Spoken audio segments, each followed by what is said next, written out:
Esse deleite da psique no emprego de suas próprias forças é evidentemente encarado por Burdash e pelos demais como uma condição em que a mente se revigora e reúne novas forças para o trabalho diurno, na qual, de fato, ela desfruta de uma espécie de feriado.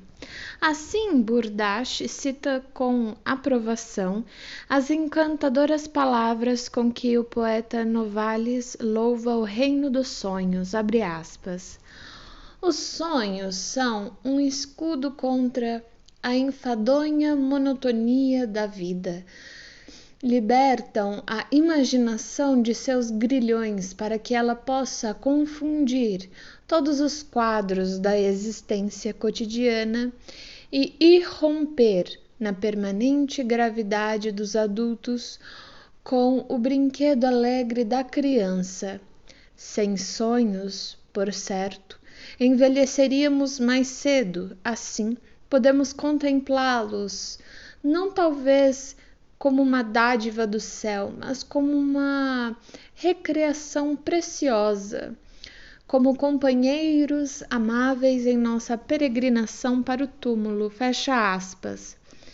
Heinrich von Offerdingen, 1802, parte 1, capítulo 1. A função curativa e revigorante dos sonhos é descrita com insistência ainda maior por Purkinje, ou Purkinje, Purkinje, abre aspas. Essas funções são executadas especialmente pelos sonhos produtivos.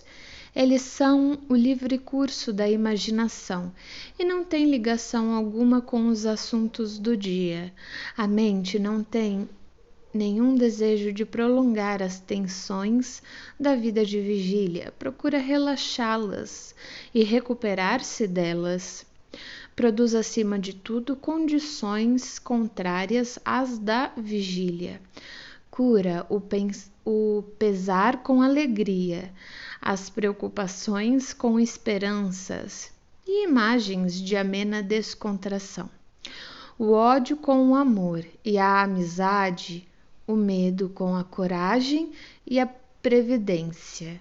Mitiga a dúvida com a convicção e a confiança sólida e a vã esperança com a realização.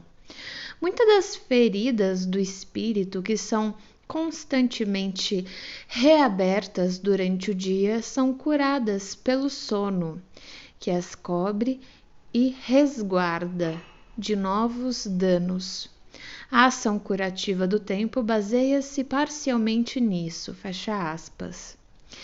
Todos temos a sensação de que o sono exerce um efeito benéfico sobre as atividades mentais, e o obscuro funcionamento da mentalidade popular se recusa a abrir mão de sua crença de que sonhar é uma das maneiras pelas quais o sono proporciona seus benefícios.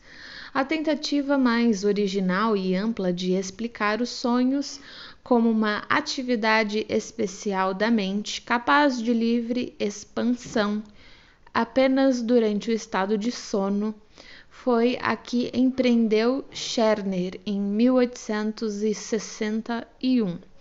Seu livro é escrito num estilo bombástico e extravagante e se inspira num entusiasmo quase extasiado por esse assunto. Fadado a repelir quem quer que não consiga partilhar de seu fervor, cria tantas dificuldades à análise de seu conteúdo que passamos com alívio à exposição mais clara e mais sucinta das doutrinas de Scherner, fornecida pelo filósofo Voelkelt, abre aspas. Lampejos sugestivos de sentido emanam como relâmpagos dessas aglomerações místicas, dessas nuvens de glória e de esplendor, mas não iluminam a trilha de um filósofo, fecha aspas. É nesses termos que os escritos de Scherner são julgados até mesmo por seu discípulo Volkelt, 1875. Scherner não é dos que acreditam que as capacidades da mente continuem irreduzidas na vida onírica. Ele próprio, nas palavras de Volkelt, mostra como o núcleo central do ego, sua energia espontânea, fica privado de sua força nervosa nos sonhos, como em decorrência dessa descentralização. Os processos de cognição, sensação, vontade e representação se veem modificados e, como os remanescentes dessas funções psíquicas, deixam de possuir um caráter verdadeiramente mental, tornando-se nada além de mecanismos. Contudo, à guisa de contraste, a atividade mental, que pode descrever como imaginação, liberta do domínio da razão e de qualquer controle moderador, salta para uma posição de soberania ilimitada. Embora a imaginação onírica lance mão das lembranças recentes da vigília, como o material de que é construída, ela as erige como estruturas que não guardam a mais remota semelhança com as da vida de vigília. Revela-se nos sonhos como possuindo não só poderes reprodutivos, mas também poderes produtivos. Suas características são o que empresta aos sonhos seus traços peculiares. Ela mostra preferência pelo que é imoderado, exagerado e monstruoso, mas, ao mesmo tempo, liberta dos entraves das categorias de pensamento. Ela adquire maleabilidade, agilidade, versatilidade. É suscetível da maneira mais sutil às nuances dos sentimentos de ternura e às emoções apaixonadas, e logo incorpora nossa vida interior em imagens plásticas externas.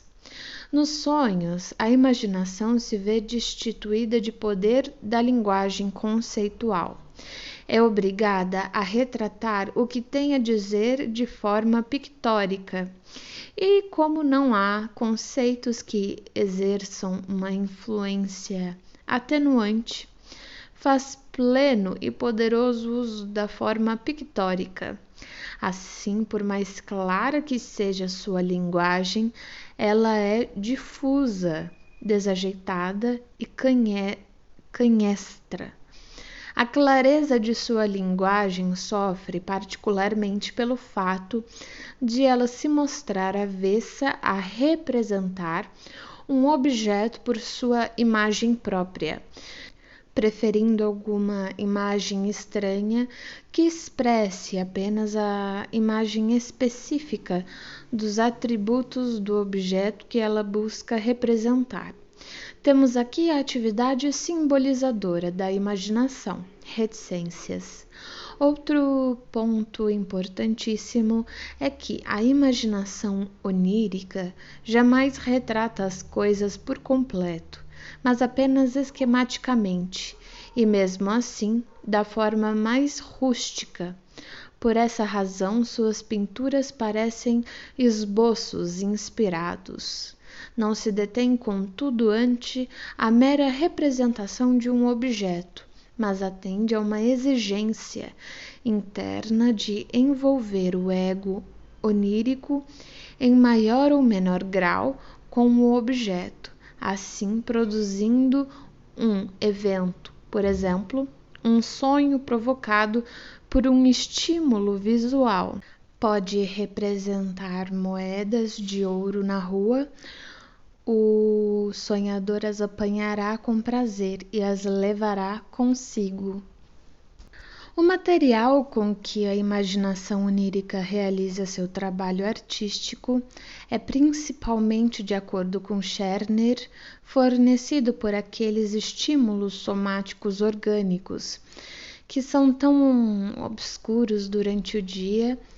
Assim, a hipótese extremamente fantástica formulada por Scherner e as doutrinas talvez indevidamente sóbrias de Wundt e outros fisiologistas que são diametralmente opostas em outros aspectos, concordam inteiramente em suas teorias acerca das fontes e dos instigadores dos sonhos.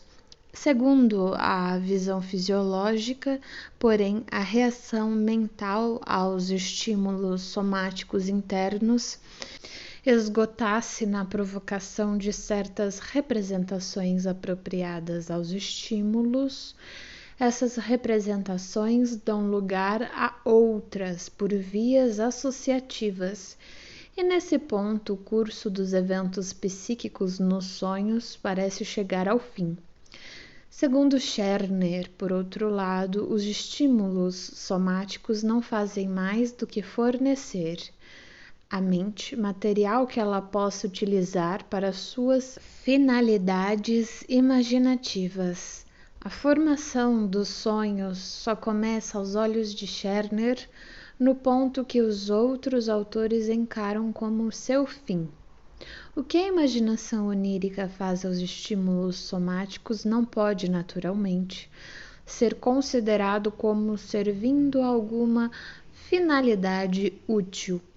Ela os desloca de um lado para o outro e retrata as fontes orgânicas de que surgiram os estímulos do sonho em causa numa espécie de simbolismo plástico. Scherner é de opinião, embora nisso Volkelt, 1875, e outros se recusem a segui-lo, que a imaginação onírica tem uma forma predileta específica de representar o organismo como um todo, a saber, como uma casa.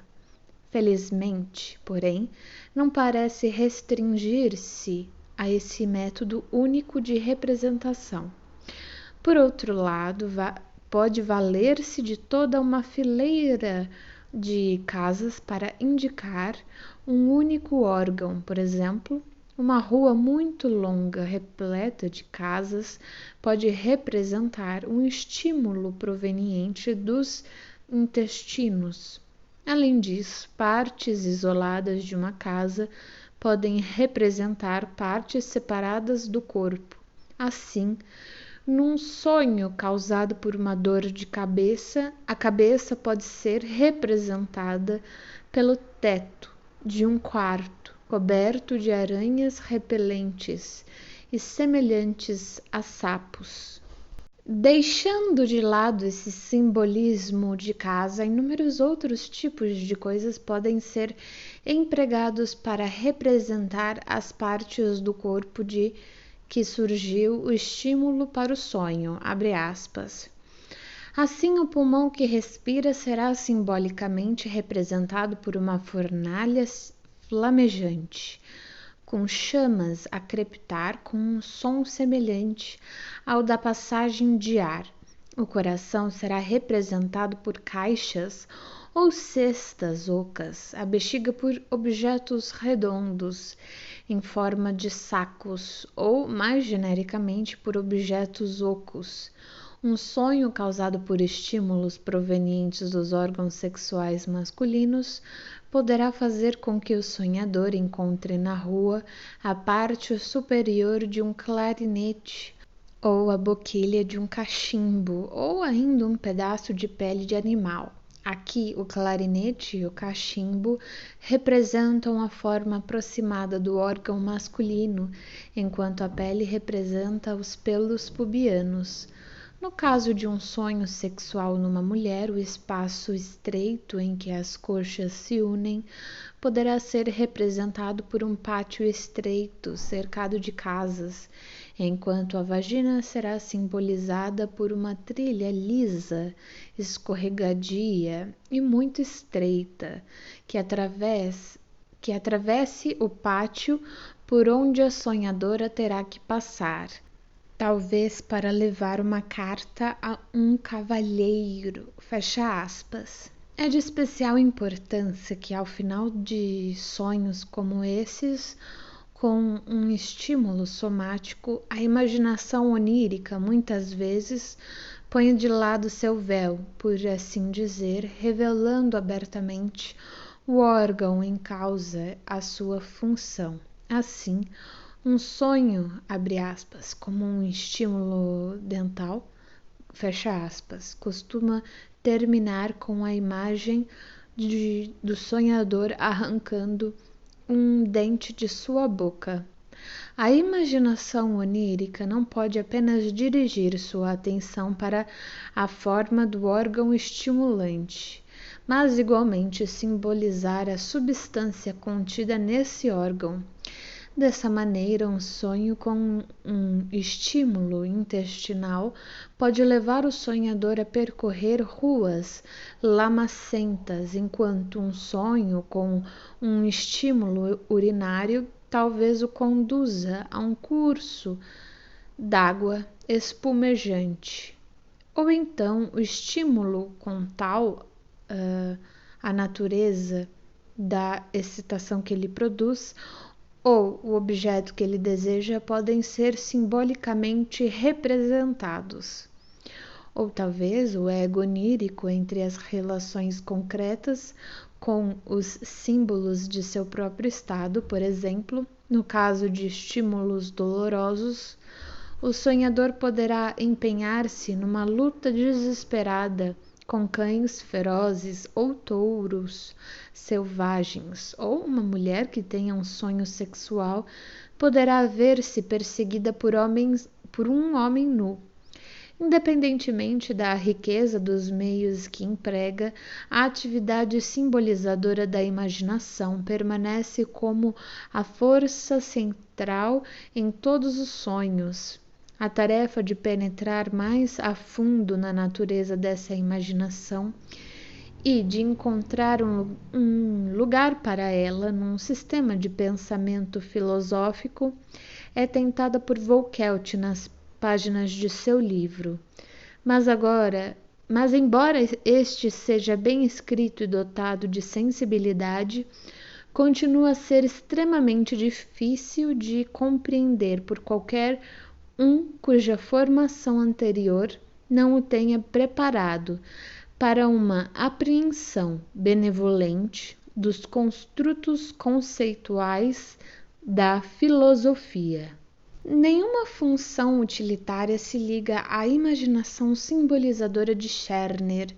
A mente se entretém no sono com os estímulos que incidem sobre ela. Poder-se-ia quase suspeitar que lida com eles maliciosamente, mas também me poderiam perguntar se meu exame pormenorizado da teoria de Scherner sobre os sonhos atende alguma finalidade útil, já que seu caráter arbitrário e sua desobediência a todas as regras da pesquisa parecem óbvios demais. À guisa de resposta, eu poderia registrar um protesto contra a arrogância que descartaria a teoria de Scherner sem examiná-la.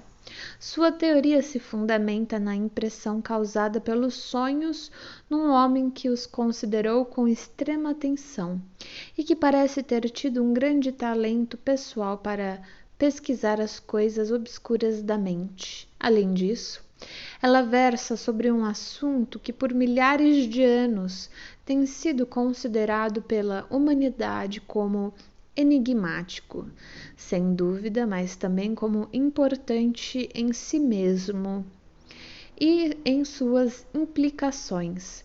Um assunto para cuja elucidação a ciência exata, segundo ela própria admite, pouco tem contribuído, salvo por uma tentativa, em oposição direta ao sentimento popular, de negar-lhe qualquer sentido ou importância. E por fim, pode-se afirmar honestamente que, na tentativa de explicar os sonhos, não é fácil evitar ser fantasioso. As células ganglionares também podem ser fantasiosas.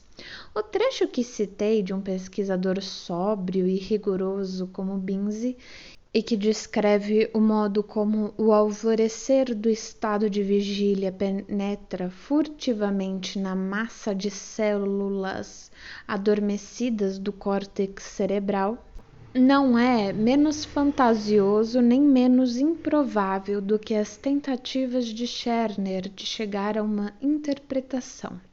Espero poder demonstrar que há por trás destas últimas um elemento da realidade, embora tenha sido apenas vagamente percebido e lhe falte o atributo de universalidade que deve caracterizar uma teoria dos sonhos. Entre mentes, o contraste entre a teoria de Scherner e a teoria médica nos mostrará os extremos entre os quais as explicações da vida onírica oscilam dubiamente até os dias de hoje. Título: H. As relações entre os sonhos e as doenças mentais. Ao falarmos na relação entre os sonhos e os distúrbios mentais, podemos ter três coisas em mente. 1. As conexões etiológicas e clínicas, como quando um sonho representa um estado psicótico ou o introduz ou é um remanescente dele. 2. As modificações a que está sujeita a vida onírica nos casos de doença mental. 3. As ligações intrínsecas entre os sonhos e a psicose, apontando as analogias para o fato de eles serem essencialmente afins. Essas numerosas relações entre os dois grupos de fenômenos constituíram um tema favorito entre os autores médicos de épocas anteriores e voltaram a sê-lo nos dias atuais, como demonstrado pelas bibliografias sobre o assunto, coligidas por Spita, 1882, Radstock, 1879, Maury, 1878 e Tissier, 1898. Bem recentemente, Santi de Sanctis voltou sua atenção para esse assunto. Será suficiente para fins de minha tese que eu me limite apenas a tocar nesta importante questão. Com respeito às ligações clínicas e etiológicas entre os sonhos e as psicoses, as seguintes observações podem ser representadas como amostras. Honbaum, Hohnbaum, 1830, citado por Krauss, 1858, relata que uma primeira irrupção de insanidade delirante muitas vezes se origina num sonho de angústia ou de terror, e que a ideia dominante está ligada ao sonho. Santi de Sanctis apresenta observações semelhantes em casos de paranoia e declara que, em algumas delas, o sonho foi abre aspas, vraie cause determinante de la folie, fecha aspas. A psicose, diz de Sanctis, pode surgir de um só golpe, com o aparecimento do sonho operativo que traz à luz um material delirante, ou pode desenvolver-se lentamente numa série de outros sonhos que tem ainda de superar certa dose de dúvida. Em um de seus casos, o sonho relevante foi seguido de ataques histéricos brandos e posteriormente de um estado de melancolia de angústia. Fere, 1886, citado por Tissier em 1898, relata um sonho que resultou numa paralisia histérica. Nesses exemplos, os sonhos são representados como a etiologia do distúrbio mental, mas faríamos igual justiça aos fatos se disséssemos que o distúrbio mental apareceu pela primeira vez na vida onírica, tendo irrompido primeiro num sonho. Em alguns outros exemplos, os sintomas patológicos estão contidos na vida onírica, ou a psicose se limita a esta. Assim, Tom Meyer, 1897, chama a atenção para certos sonhos de angústia, que ele julga deverem ser considerados como equivalentes a ataques epilépticos. Allison, 1868, citado por Hadstock, 1879, descreveu uma insanidade noturna na qual o paciente parece inteiramente sadio durante o dia, mas à noite fica regularmente sujeito a alucinações, crises de excitação, etc. Observações semelhantes são relatadas por De Sanctis, 1899.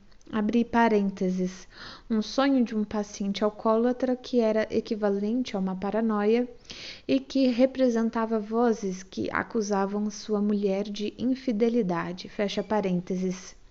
E por Tissier, este, 1898, fornece copiosos exemplos recentes em que atos de natureza patológica, tais como conduta baseada em premissas delirantes e impulsos obsessivos, derivam de sonhos.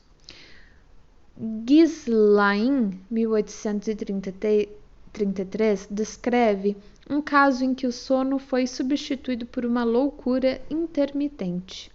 Não há dúvida de que, juntamente com a psicologia dos sonhos, os médicos terão algum dia de voltar sua atenção para uma psicopatologia dos sonhos. Nos casos de recuperação de doenças mentais, observa-se muitas vezes com bastante clareza que, embora o funcionamento seja normal durante o dia, a vida onírica ainda se acha sob a influência da psicose. Segundo Krauss, 1859, Gregory foi o primeiro a chamar a atenção para esse fato. Marcario, 1847, citado por Tissier, 1898, descreve como um paciente maníaco, uma semana após sua completa recuperação, ainda estava sujeito em seus sonhos à fuga de ideias e às paixões violentas que eram características de sua doença. Fizeram-se até agora muito poucas pesquisas sobre as modificações que ocorrem na vida onírica durante as psicoses crônicas. Por outro lado, há muito tempo se dirigiu a atenção para o parentesco subjacente entre os sonhos e os distúrbios mentais, exibido na ampla medida de concordância entre suas manifestações. Maury, 1854, conta-nos que Cannabis, 1802, foi o primeiro a comentá-las. E depois dele Lelouch, 1852, Montreal, 1855, e em particular o filósofo Mayne de Biran, 1834. Sem dúvida, a comparação remonta a épocas ainda mais distantes. Hadstock, 1879, introduz o capítulo em que trata do assunto mediante várias citações que traçam uma analogia entre os sonhos e a loucura. Kant escreve em algum ponto de sua obra, abre aspas, o louco é um sonhador acordado, fecha aspas. Krauss, 1859, declara que, abre aspas, a insanidade é um sonho sonhado, enquanto os sentidos estão despertos, fecha aspas. Schopenhauer chama os sonhos de loucura breve e a loucura de sonho longo. Hagen, 1846, descreve o delírio como uma vida onírica que é induzida não pelo sono, mas pela doença. Wundt, 1878, escreve, abre aspas, nós mesmos, de fato, podemos experimentar nos sonhos quase todos os fenômenos encontrados nos manicômios, fecha aspas. Spita, 1882, da mesma forma que Maury, 1854, assim enumera os diferentes pontos de concordância que constituem a base dessa comparação. Abre aspas. 1. A autoconsciência fica suspensa ou pelo menos retardada, o que resulta numa falta de compreensão da natureza do estado, com a consequente incapacidade de sentir surpresa e com perda da consciência moral. 2. A percepção por meio dos órgãos dos sentidos se modifica, reduzindo-se nos sonhos, mas sendo, em geral, grandemente aumentada na loucura. 3. A interligação de representações ocorre exclusivamente segundo as leis de associação e reprodução. Assim, as representações se enquadram automaticamente em sequências e há uma consequente desproporção na relação entre as representações, exageros e ilusões. Tudo isso leva a 4. Uma alteração ou, em alguns casos, uma reversão de personalidade e ocasionalmente dos traços de caráter, conduta perversa. Hadestock, 1879, acrescenta mais algumas características, analogias entre o material dos dois casos, abre aspas. A maioria das alucinações e ilusões ocorre na região dos sentidos da visão e da audição, e da sinestesia, como no caso dos sonhos. Os sentidos do olfato e do paladar são os que fornecem menos elementos, tanto nos pacientes que sofrem de febre como nas pessoas que sonham. Surgem lembranças do passado remoto, tanto as pessoas adormecidas quanto os doentes se lembram de coisas que os indivíduos despertos e sadios parecem ter esquecido. A analogia entre os sonhos e as psicoses só é plenamente apreciada quando se constata que ela se estende aos detalhes da movimentação expressiva e às características da expressão facial. Abre aspas. O homem atormentado pelo sofrimento físico e mental obtém dos sonhos o que a realidade lhe nega, saúde e felicidade. Do mesmo modo, há na doença mental imagens brilhantes de felicidade, grandiosidade, eminência e riqueza. A suposta posse de bens e a realização imaginária de desejos, cujo refreamento ou destruição realmente fornece uma base psicológica para a loucura, constituem muitas vezes o conteúdo principal do delírio. Uma mulher que tenha perdido um filho amado experimenta as alegrias da maternidade em seu delírio. Um homem que tenha perdido seu dinheiro julga-se imensamente rico. Uma moça que tenha sido enganada sente que é eternamente amada. Fecha aspas. Esse trecho de Hadestock é, na verdade, um resumo de uma aguda observação feita por Griesinger,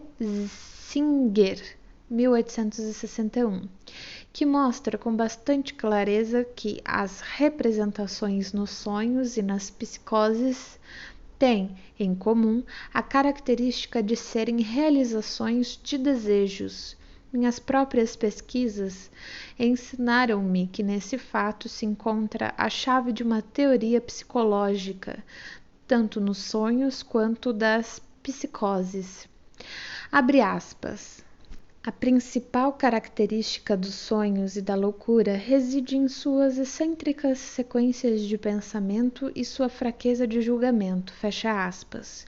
Em ambos os estados, prossegue Hadestock, encontramos uma supervalorização das realizações mentais do próprio sujeito, que parece destituída de sentido ante uma visão sensata.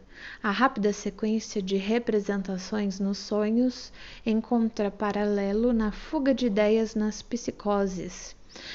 Há em ambos uma completa falta de sentido do tempo. Nos sonhos, a personalidade pode ser escindida quando, por exemplo, os conhecimentos do próprio sonhador se dividem entre duas pessoas e quando, no sonho, o ego externo corrige o ego real. Isso ocorre precisamente à cisão da personalidade, que nos é familiar na paranoia alucinatória. Também o sonhador ouve seus próprios pensamentos pronunciados por vozes externas.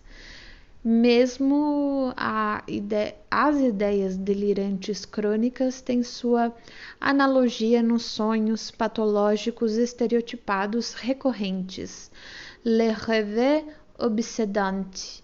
Não raro, depois de se recuperarem de um delírio, os pacientes dizem que todo o período de sua doença lhes parece um sonho, que não foi desagradável a rigor. Às vezes nos dizem que mesmo durante a doença tiveram ocasionalmente a sensação de estarem apenas aprisionados num sonho, como acontece com muita frequência nos sonhos que ocorrem durante o sono. Depois de tudo isso, não surpreende que Radstock resuma seus pontos de vista e os de muitos outros autores, declarando que, abre aspas, a loucura, um fenômeno patológico anormal, deve ser encarada como uma intensificação do estado normal periodicamente recorrente do sonhar. Fecha aspas. Krauss, 1859, procurou estabelecer o que talvez seja uma ligação ainda mais íntima entre os sonhos e a loucura do que a que pode ser demonstrada por uma analogia entre essas manifestações externas. Ele vê essa ligação em sua etiologia, ou melhor, nas fontes de sua excitação. O elemento fundamental comum aos dois estados reside, segundo ele, como já vimos, nas sensações organicamente determinadas, nas sensações derivadas de estímulos somáticos e na sinestesia, que se baseia nas contribuições provenientes de todos os órgãos. Pace, 1857, citado por Maury, 1878. A indiscutível analogia entre os sonhos e a loucura, que se estende até seus detalhes característicos, é um dos mais poderosos suportes da teoria médica da vida onírica, que considera o sonhar como um processo inútil e perturbador, e como a representação de uma atividade reduzida da mente. Não obstante, não se deve esperar que encontremos a explicação final dos sonhos na linha dos distúrbios mentais, pois o estado insatisfatório de nossos conhecimentos acerca da origem destes últimos é genericamente reconhecido. É bem provável, pelo contrário, que uma modificação de nossa atitude perante os sonhos, ao mesmo tempo, afete nossos pontos de vista sobre o mecanismo interno dos distúrbios mentais e nos aproxime de uma explicação das psicoses, enquanto nos esforçamos por lançar alguma luz sobre o mistério dos sonhos. Título: Pós-escrito, 1909. O fato de eu não haver estendido minha exposição sobre a literatura que trata dos problemas dos sonhos, a ponto de abranger o período entre a primeira e a segunda edições deste livro, exige uma justificativa. Talvez ela pareça insatisfatória ao leitor, mas, assim mesmo, foi decisiva para mim. Os motivos que me levaram a apresentar qualquer relato da forma pela qual os autores mais antigos lidaram com os sonhos esgotaram-se com a conclusão deste capítulo introdutório.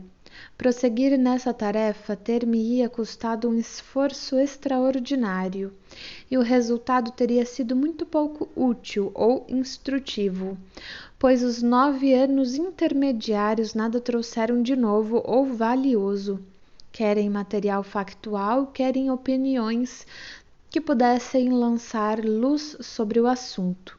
Na maioria das publicações surgidas durante esse intervalo, meu trabalho não foi objeto de menção nem de exame. Recebeu naturalmente um mínimo de atenção dos que se empenham no que é descrito como pesquisa dos sonhos, e que assim forneceram um brilhante exemplo de repugnância por aprender qualquer coisa nova, que é característica dos homens da ciência. Nas irônicas palavras de Anatole France, abre aspas, les savantes ne sont pas curieux, fecha aspas.